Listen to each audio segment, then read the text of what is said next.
आणि मैत्रिणींनो, दिवाळी फराळाची तयारी झाली की नाही? मग आता सगळ्यांचा दिवाळी फराळाची तयारी सुरू आहे आणि त्यामध्ये जेवणाचा गोंधळ घालायचा म्हणजे अगदी 5 मिनिटात झटपट होणारे आपण बटाट्याचे काप बनवणार आहोत.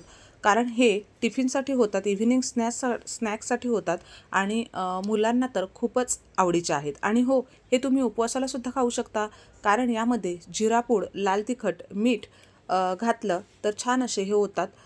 राजगिराचं पीठ किंवा साबुदाण्याच्या पिठामध्ये घोलवून घ्या. आणि बाकी तुम्हाला उपवासाला खायचे नसतील तर तुम्ही रवा किंवा तांदळाच्या पिठामध्ये घोलवून घ्या. सुंदर छान कुरकुरीत असे हे तयार होतात. वरण भातासोबत अगदी छान लागतात आणि उपवासाबरोबर तर तुम्ही खाऊच शकता. छान असा स्नॅक्सचा आयटमसुद्धा तयार होतो, झटपट होतो आणि हो, हा शालो फ्राय होतो. म्हणजे तुम्हाला तेलकट नको असेल तर हा सुंदर पर्याय आहे. मग चॅनलला सबस्क्राईब केलं नसेल नक्की सबस्क्राईब करा. पुन्हा भेटूया. बाय.